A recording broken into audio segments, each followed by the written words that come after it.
going to read a little bit of the citation, not too much, because otherwise I'll spend all the time doing talking, and it's really here to hear Robert and not about Robert from me.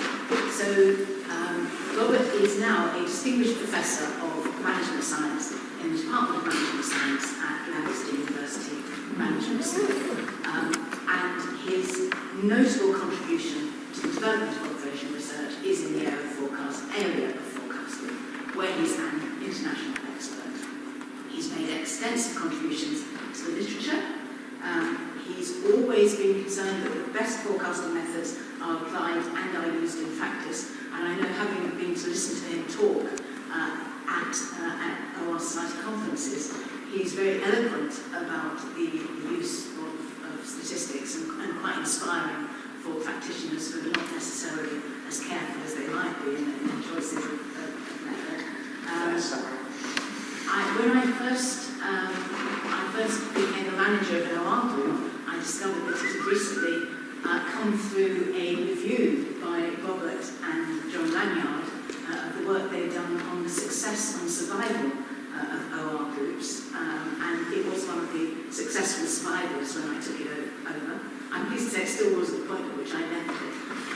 But no small thanks to Robert and John's work on how OR groups managed to survive in a challenging and competitive world. So Robert's done a huge number of different things over the course of his long career, made an outstanding contribution to the development of OR in the UK, and the Beale Medal was our recognition for that from the OR Society point of view. At this point, I will hand over to Robert to talk about whatever you like. Thank you, Ruth. In a sense, Ruth's introduction has highlighted both the problem in giving the Beale lecture, but also the problem of my career. I don't know whether Mark and John here is yet to face this question, how they resolve it. But there are two strands to my career and two themes to the talk, which are essentially concerned with the development of some theoretical issues in forecasting. Some of you at least will be glad to know I'm not going to talk about that. But also the link with practice. So I want to talk about how I got into focusing on that link between practice on the one hand and theoretical developments on the other, and why I, sharing with many in the society, but not perhaps the majority, regard that link as crucial to the future success, not just of the UK society, but of OR in general, posing some of the challenges that are emerging, I think, in the development of OR-related activities. So I'm going to start with a personal introduction. Talk a little about that perennial question, what is OR and what is OR in practice? Studying OR practice and why that is important. Responding to Ruth's already mentioned it, the SSOR study, which has been very important in my thinking and a very enjoyable experience with John as well. But it raised, in looking at the success and survival of OR groups, it was focused on internal OR groups, some of the more general questions about the scope and boundaries of OR. I'm then going to narrow down the talk, since I don't have all day to do it, you'll be again glad to know, to talk a bit about the role of the journals and, to a certain extent, conferences, and the link with effective case studies and the importance of case studies, finishing up with some general comments about research in practice. You might have noticed in the title, but you might not have done, I certainly didn't until one of my wittier and sharper colleagues pointed it out, that research in practice, the abbreviation is RIP. After thinking about it, I did put a question mark there. So that, in a sense, encapsulates the question. As curiously enough, a statistician had pointed this out. But anyway, there we are. But good things come from statistics. Research in practice. Why is it important? So that's what we're going to look at. So, How did I get it? I started life, like many people in OR, as a mathematician. People who know me now will find that hard to believe. But nevertheless, that's what we looked at. This is a branching process, or supposed to be, with my PowerPoint skills. A very basic branching process. A branching process is a birth process, a birth and death process, I suppose, of a very simple variety. A particle lives a random length of time. A particle lives 1 unit of time and has a random number of children, which Malthus, all this sort of stuff, is a very established applied, what's laughingly called an applied probability problem.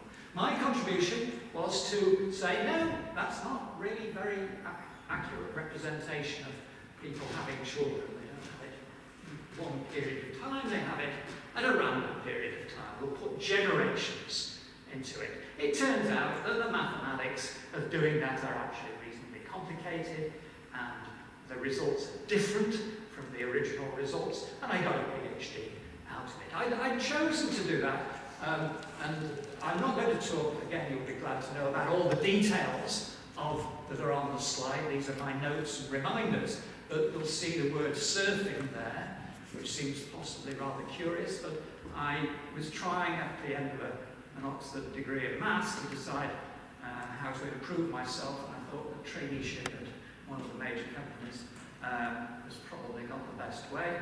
I think they shared that view, and I therefore went to California to learn to surf. Unfortunately, my knowledge of California geography, it didn't really help greatly. I accidentally sort of fell into doing a PhD, which is the point of it. Associated with the maths department in California, there was an old guy, statistician, who spent a lot of the time in the field. When I say in the field, I mean literally in the field, because the University of California, Davis, which is where I was and is a premier research university in agriculture, and I got a bit of extra money on the side. So I did some consulting at that stage, which is possibly a bit strange, but the consulting led to 2 major lessons. And in theory, there's no difference between theory and practice. In practice, there is. Started my talk. Well, there were 2 field experiences, one of which Davis is very hot in the summer, and I used to go into the field to tag tomato plants, because we were interested in the length of time that they took to mature, because if we could get them all maturing on a particular day, we could hammer the harvester in. So optimal, that's it, associated with it. So I tagged all the plants. It was very hot work. What I hadn't appreciated was when they watered it, the coloured tags would fade. So that was my first and really quite a formative hot experience. The second was a consulting job in educational research, where I'd been asked to demonstrate the effectiveness of some programs to help poor people in Sacramento. And I produced a sort of fancy analysis of variance and said there's no evidence, at which point I was fired. So 2 really quite important early lessons in practice. The theory of branching processes had little to do with it. I got a job, rather again by accident, at the Manchester Business School. Oops. Okay.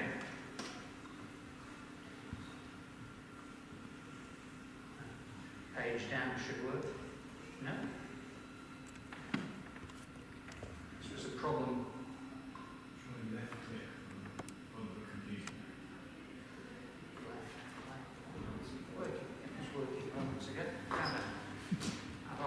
HP supporter systems.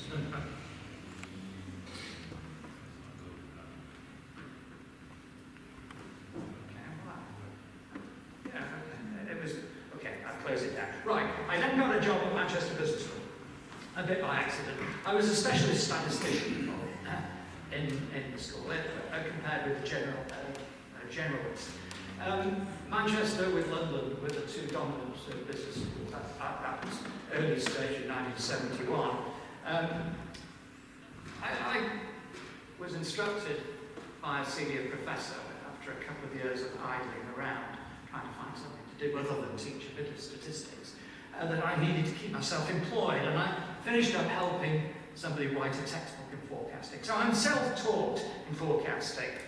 But what Manchester did do for me,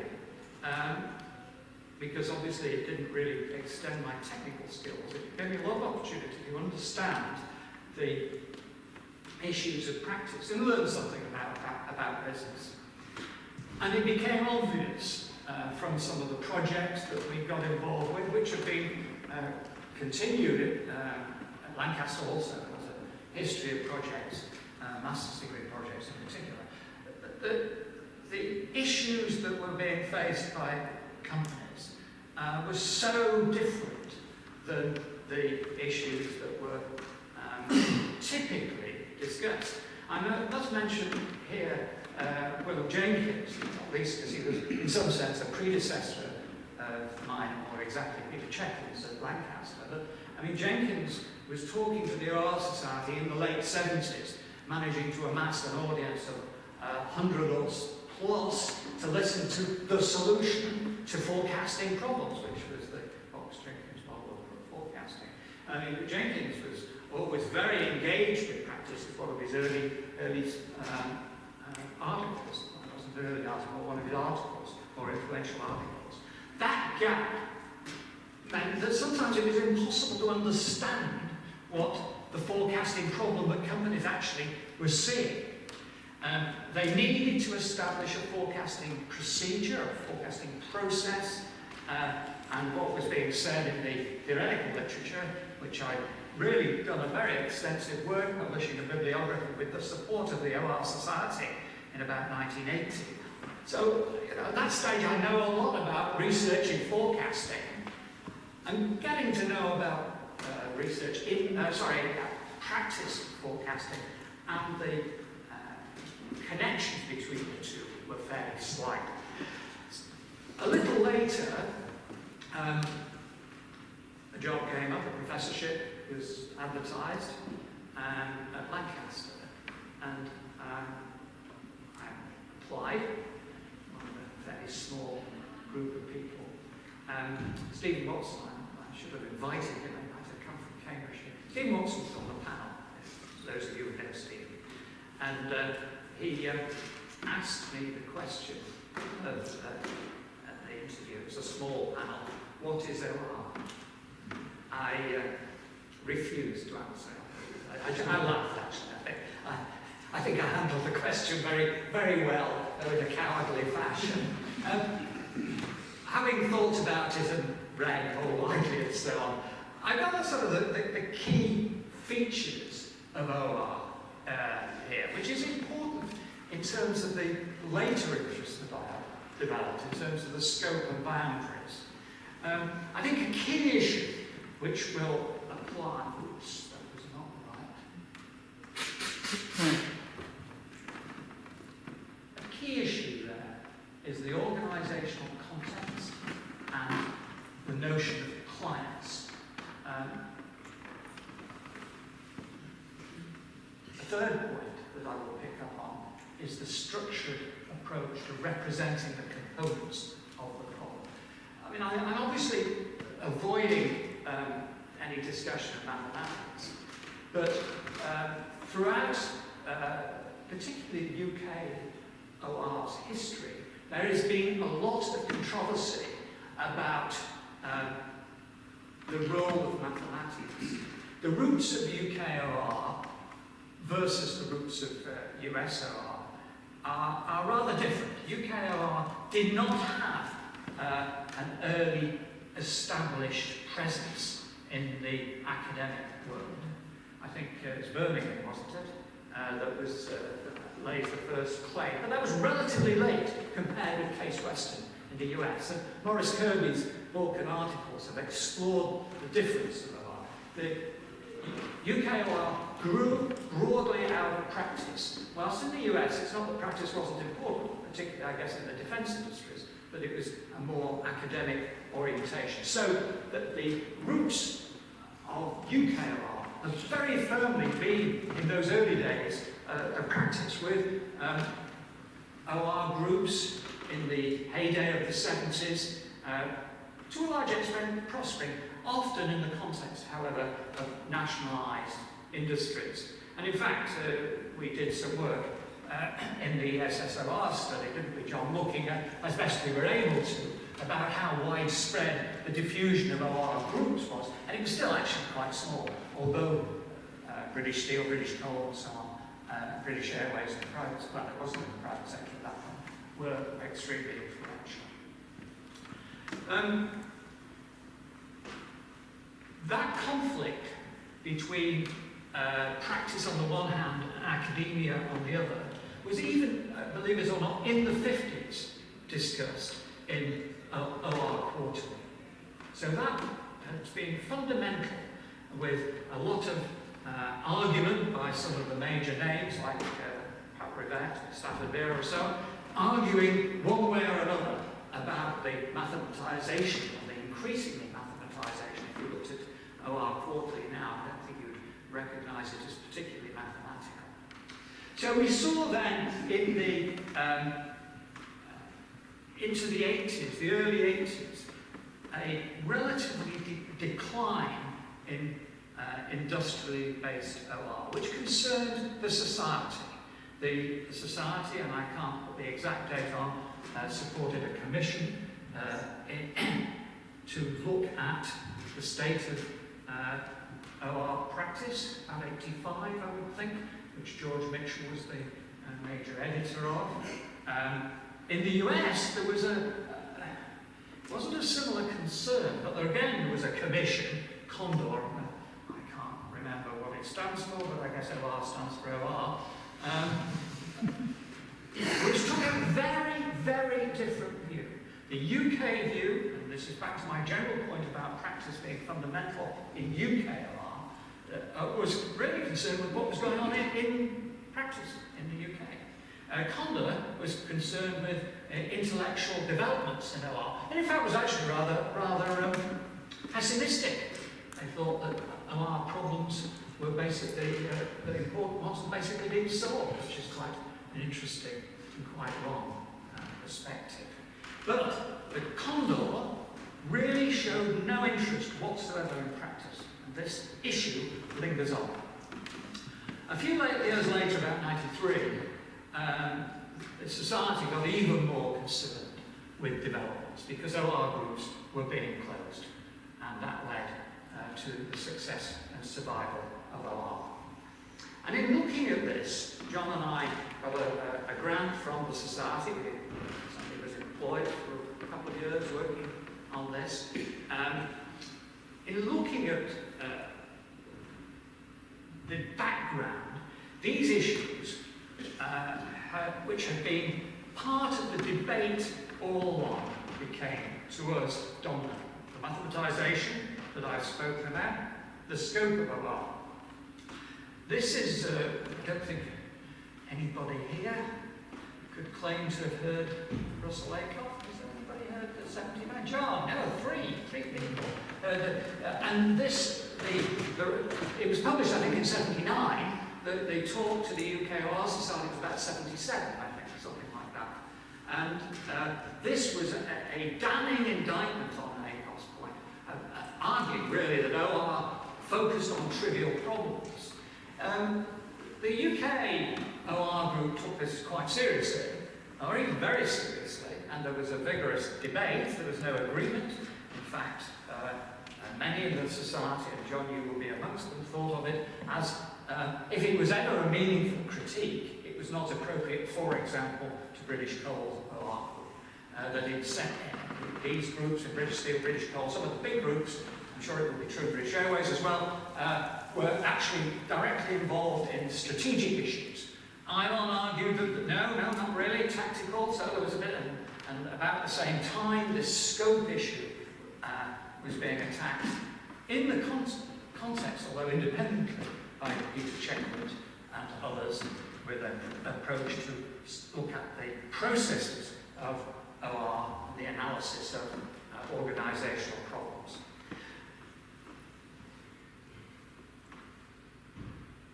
A point that, again, during this prelude to the SSOR study that came up, was the divergence, its mathematisation that I referred to earlier, a divergence then between the research on the one hand and any notion of practice on the other.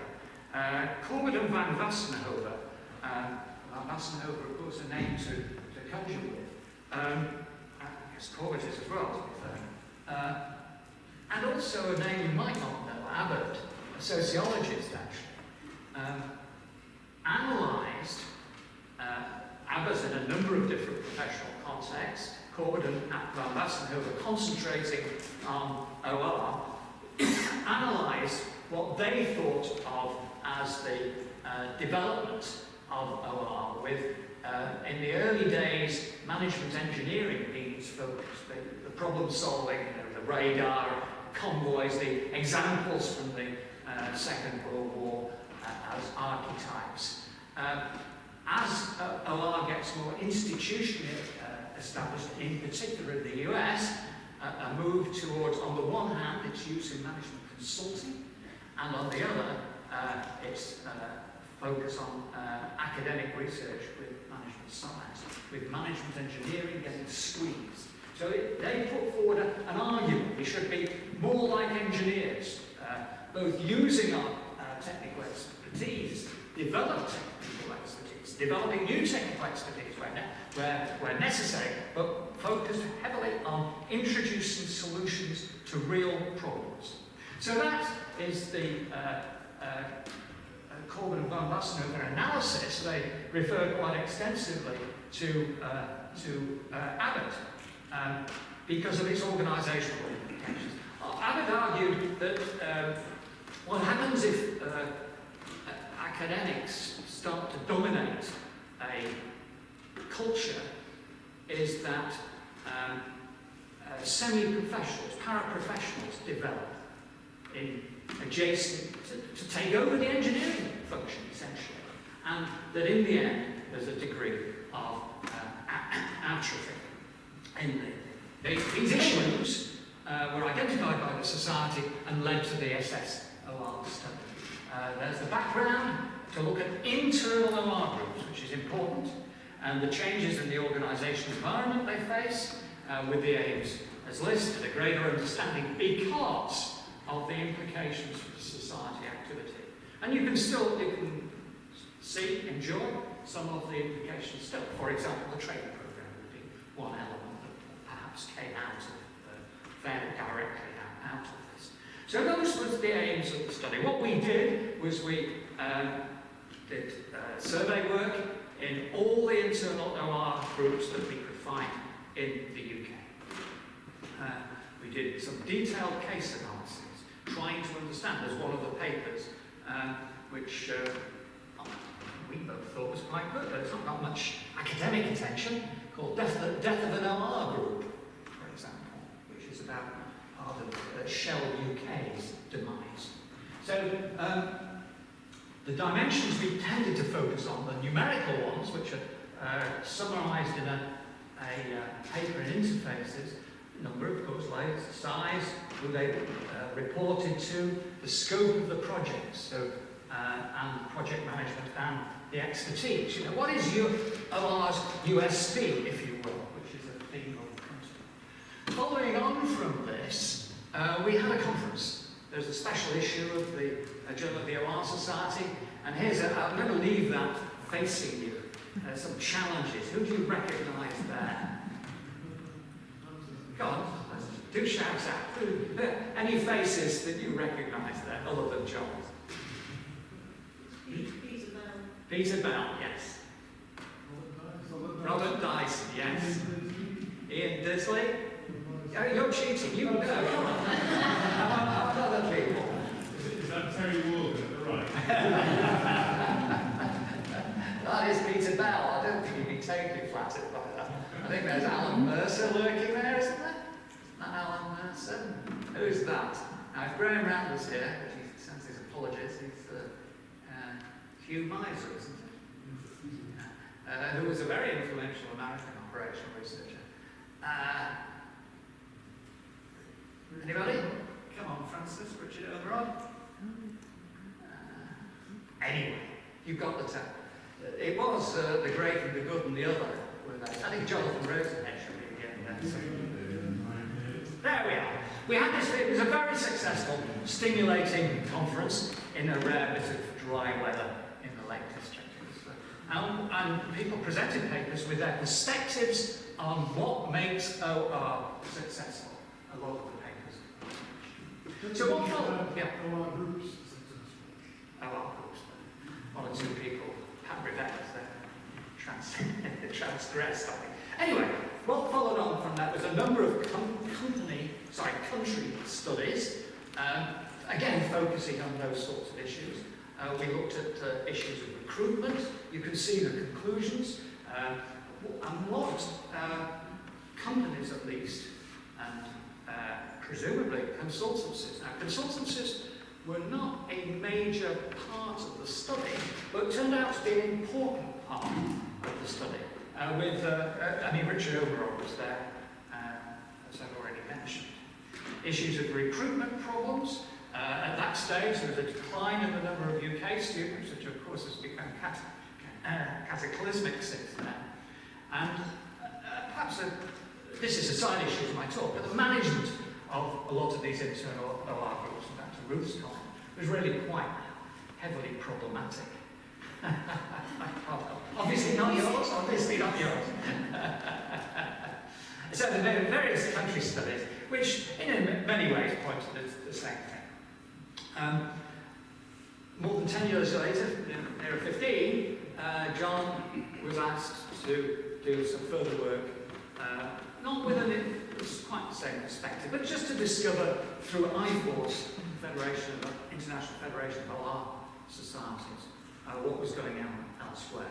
This was a pretty tough call, because I think, John, you found quite a lot of difficulty actually even identifying a single person interested in practice in some countries, which tells some sort of a story.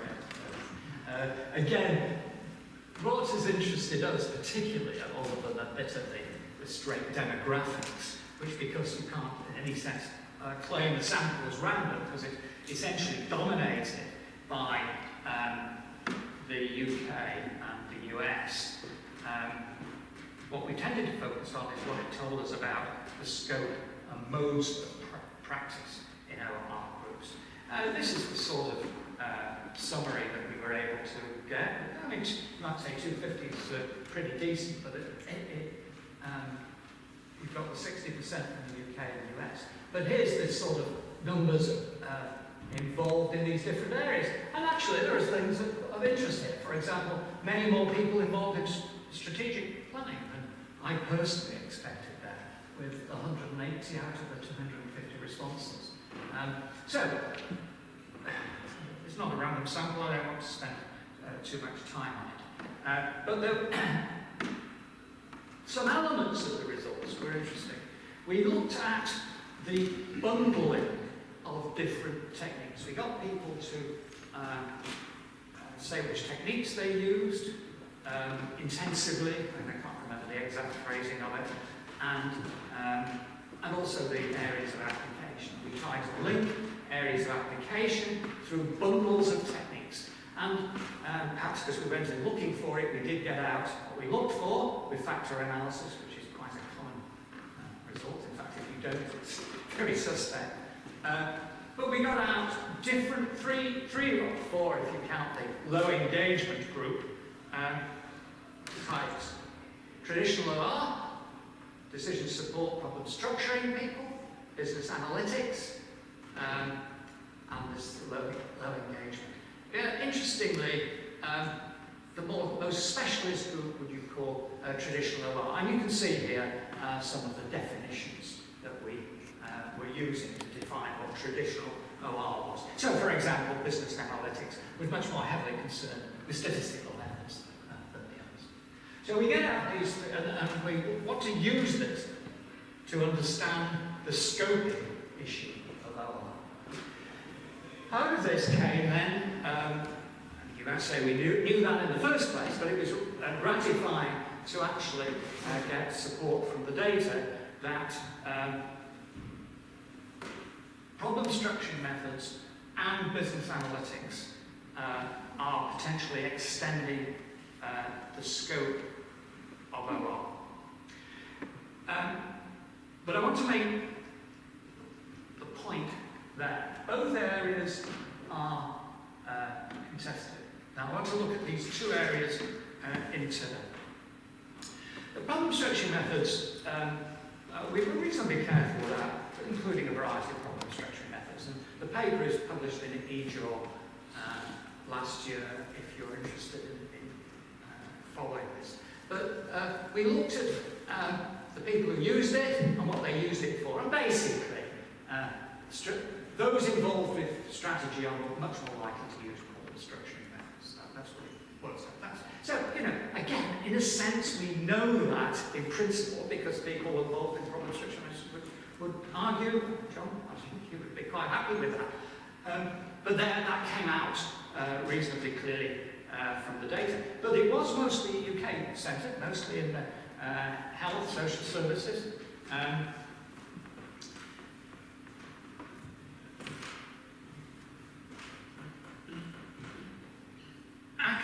Strand Ackerman has highlighted some of the barriers to problem structure. As I said, the key issue for us is that this area is clearly a contested area. Richard Omeron has argued quite strongly that this should be the basis of a lot of OR consulting. Whether it does or not, I will be less clear. But it has problems about it. There's a training issue.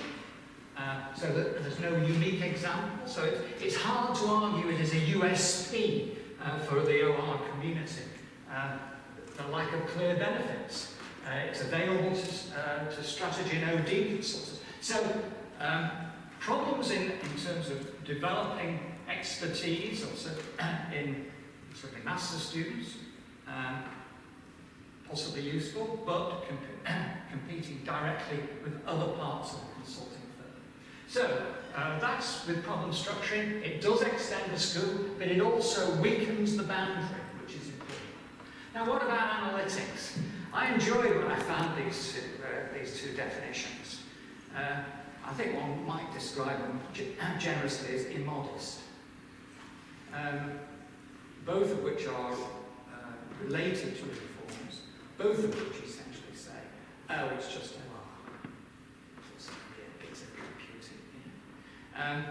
so that was the informs view. I think the society is possibly a little more careful than that.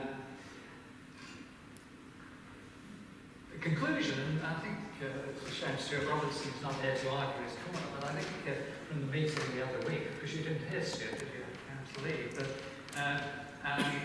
Stuart is half arguing OR can have it both ways, really. It can retain its USP of, I suppose, the core issues of optimization, stroke simulation, with conceding little ground to analytics. I don't agree with this, and we argued this in this eJOR paper, John and I.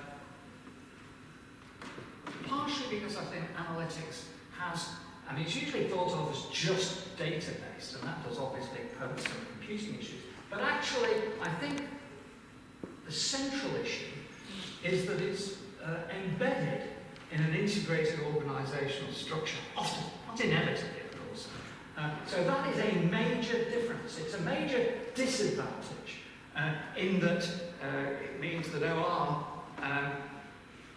which is primarily consulting or oriented, it's one of the outputs, the conclusions that we would draw from the SSOR study, that OR on the one hand is project-based, analytics is process-based, which I think is quite a fundamental difference.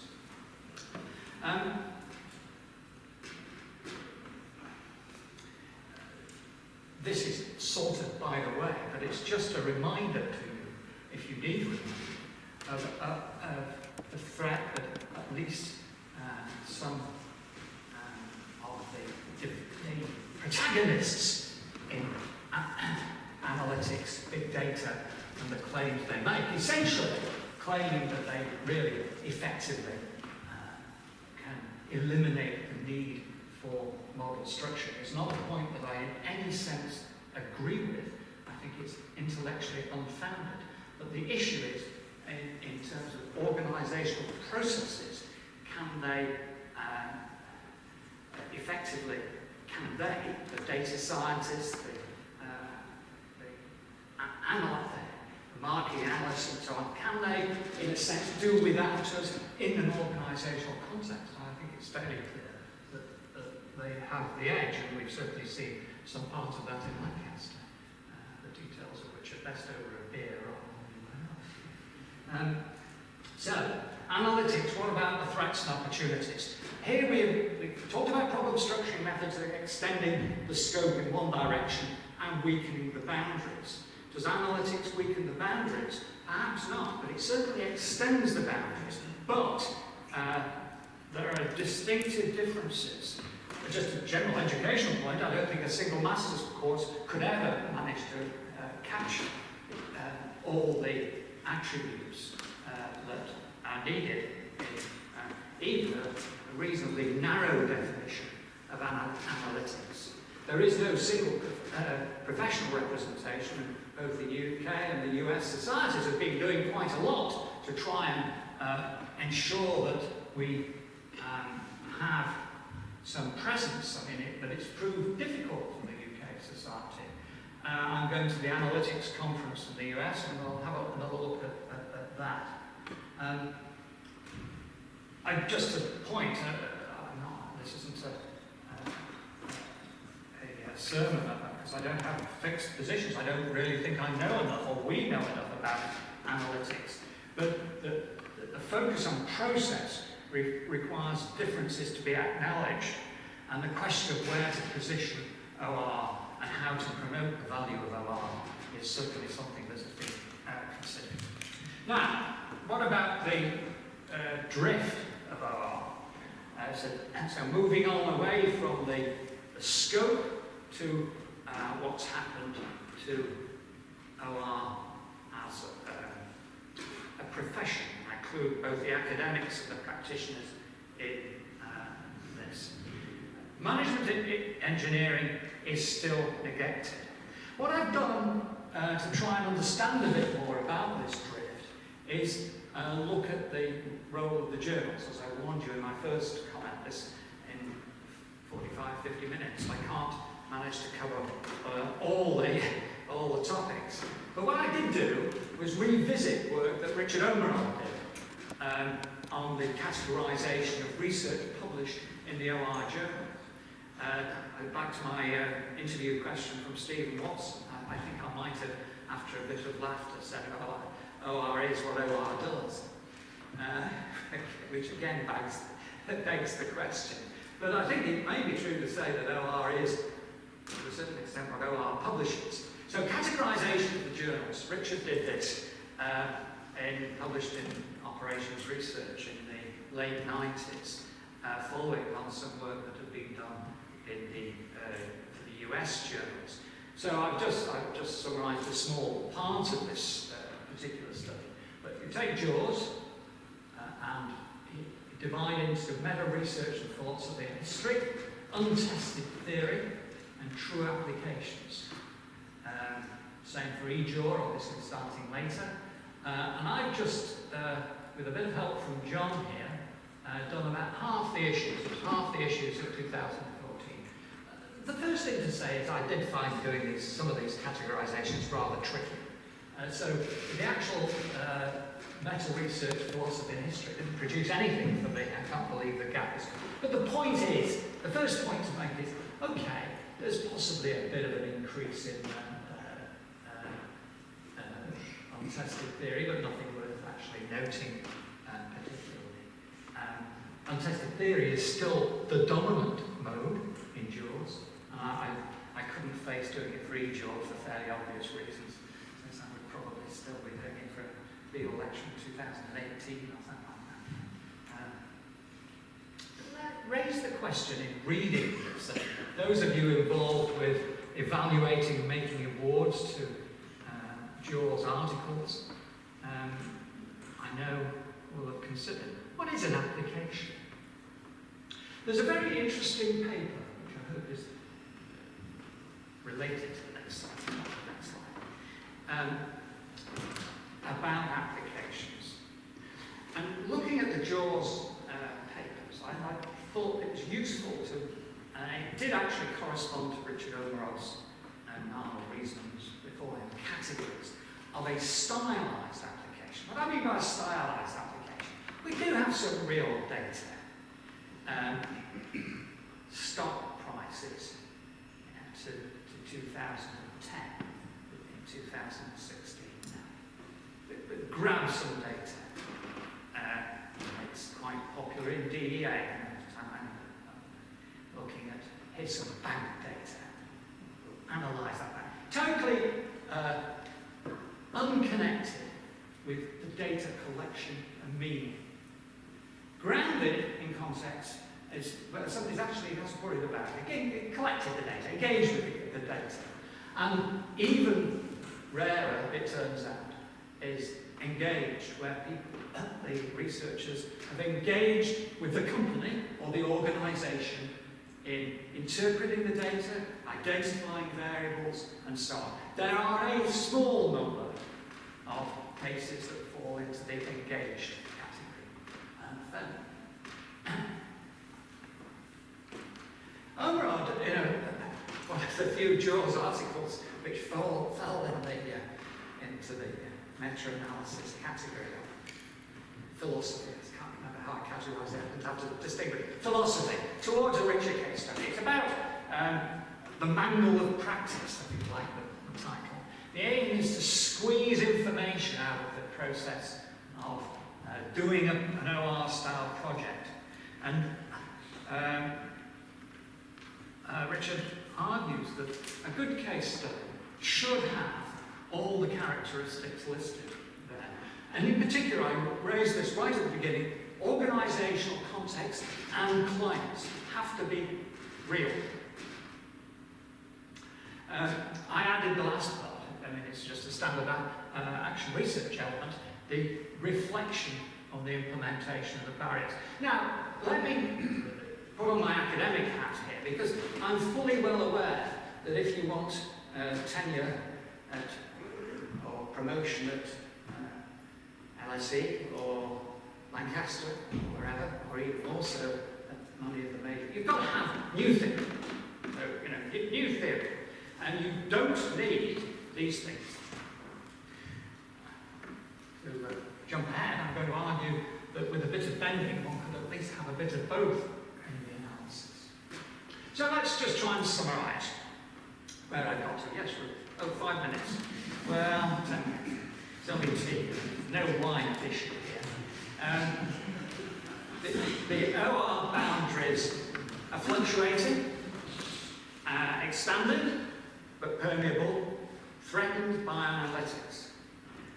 There's a skill set issue differing, and the gap is potentially dangerous.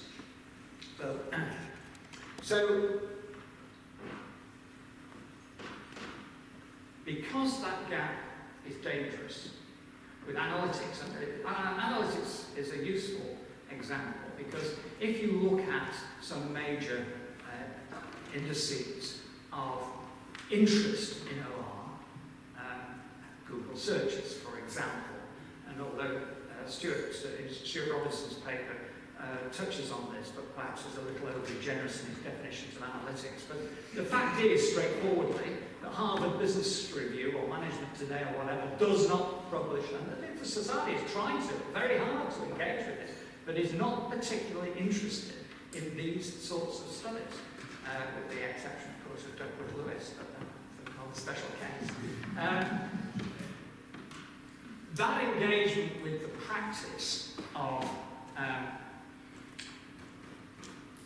has certain major advantages. In the last 7 minutes, I'm going to just talk about the work we've done in forecasting at Lancaster, because I think there are 3 things that you can learn from practice. this is one of these slides which I'm clearly not going to take you through. But the key points, we've got some organisational activity, forecasting activity. We're going to observe it. Try and understand the processes. Participate, we're going to analyse what that, because forecasting is rather nice, it generates data, hard data. We can usually get some of it to analyse. And we might develop new models.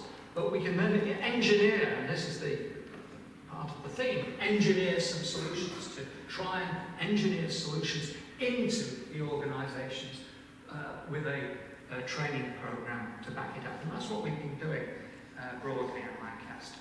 Now, how does that translate in practice? Well, by a series of accidents, really, I got an EPSRC project. First accident was they decided to fund this, of course, but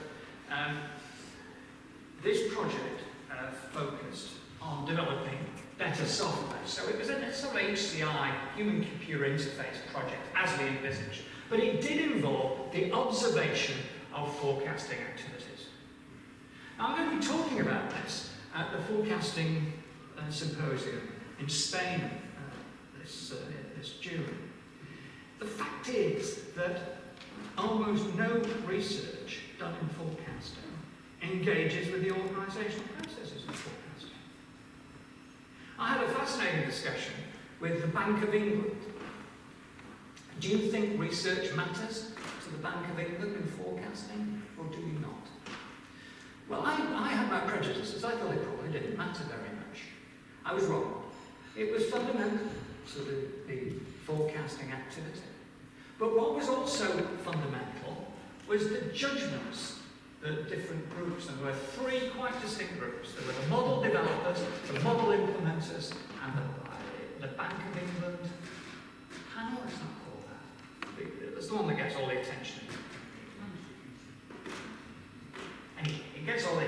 They're the big economists who produce the forecasts. So there's the process. And the interactions between those two groups of people is wholly unanalyzed. What is also true to say is it has never crossed any researcher's mind, something I'm going to do, to analyse it.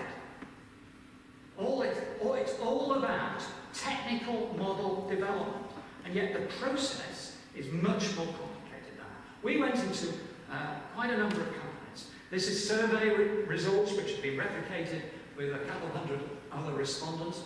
I've got both there. Those are the figures. And what you find is, okay, we've got statistical forecasting, about 25%. 25% do statistical forecasting alone. This is data series. So for 25% of the data series analyzed, it's all statistics. But actually, over 50% is a mixture of judgment and statistics. So we sort of discovered that. And by observing processes. Okay? So what did that lead us to? And obviously, that revelation of judgment playing a totally crucial role has become very important part of mine, I think I can say, our research agenda. I'm not in a position really at the time to go through that, but the analysis of the forecasts that companies produce, and this has been replicated in some work in Holland as well, coming to the same issues independently, is the damage and the difficulties of integrating judgment into the process. And yet, for many companies, so for example, Heinz, 80% of their forecasts were produced including judgment. And yet there is no process for doing it. And what we do know through Carmen's work and the analysis that we've done of the relevant data is the damage. So what we want to do then is engineer a new system. And some bullet points: the recalibration of existing systems, the development spreadsheets are pretty important for most companies, advanced software, and improved processes. It's the model development. So, just briefly on model development, Nicholas, my colleague here, has done much more work than me. The point about it, in bright green, is hybrid models, which have a common filter. We've got some promotional data, but we've got the people's judgments. Though that hybrid model is consistently the most effective of the different methods. It raises an interesting practice problem, which is, can we conceivably actually incorporate that into class? And that's what we're starting to work on. Again, I'm going to quickly, not least because Ruth's starting to threaten me,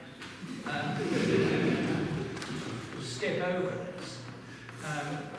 But the issue, the core issue for our research agenda is how to implement such organisational improvements. We've got ideas, we've got new methods, we've got new statistical approaches, we've got new analysis of the process, but actually can we persuade companies?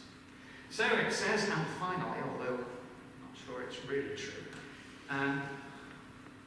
bridging the gap, this is my core argument, is not only is it crucial for the survival of organisationally based OR, and as one of my colleagues who couldn't be here pointed out, he did a quick scan of the OR, the journal, JORS, recently, so about 35, no, it was much more than that, about 2/3 of the articles are technically mathematical arguments. So the role of the journal and the role of practice. And I've made concrete suggestions. I think we should, it's time, and the editors are not here, but Richard is, he's chair of the committee. It's time we move back to having theory and applications. And if you want to be in the application section, you've got to explain, at least in principle, what an application might look like. Let's not push it too far. Let's not really require something. Otherwise, I said, OR will fragment further and potentially wither. So, what have we learned from this talk? Hopefully, it's been reasonably stimulating. There is a big gap in organisational-based OR and academic research. It's growing. There are porous boundaries and also contested boundaries from problem structuring methods. But finally, perhaps most importantly, engaging with organisations and clients. Obviously, it's got all sorts of implications for problem structuring methods, but that's not my interest. My interest is in developing new models and processes. And that can only come from understanding what existing processes, existing constraints are.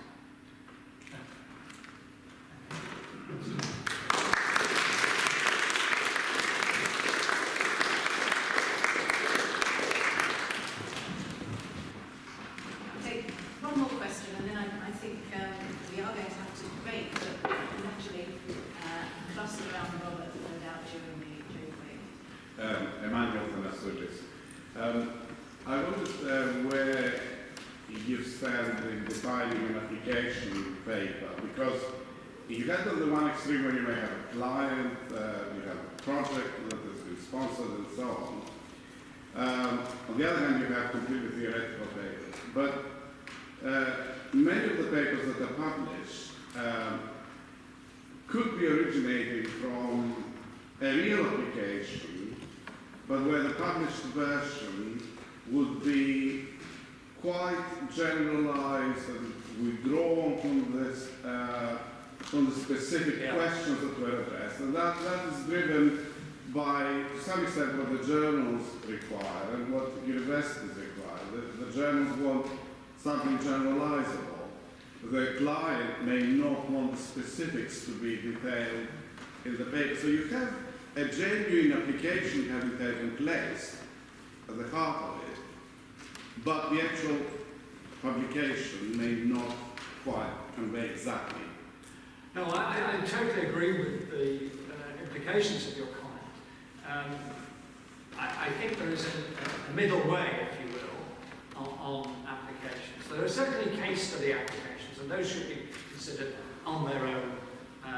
But I think, bearing in mind the need to make theoretical, generalizable innovation, I would just, if I were an editor, I would just have half a page that discussed some of the issues, not necessarily the results. I mean, if you can get the results, maybe that's a second paper, but just to help. I mean, John and I were categorising one of the papers from 2014, was it, John? Up to 15. And it actually has I think it almost fell in the engaged category, but you would never have known it. You had to work at it, it was not... So yes, I think there are ways that you can at least talk about some elements in Owen-Roll's manual which would help practitioners, help other academics understand. So that's not an ideal situation. An ideal situation would be, I think, where the actual case generates innovative theory as well. But those will be pretty rare. Yeah, no, you're right.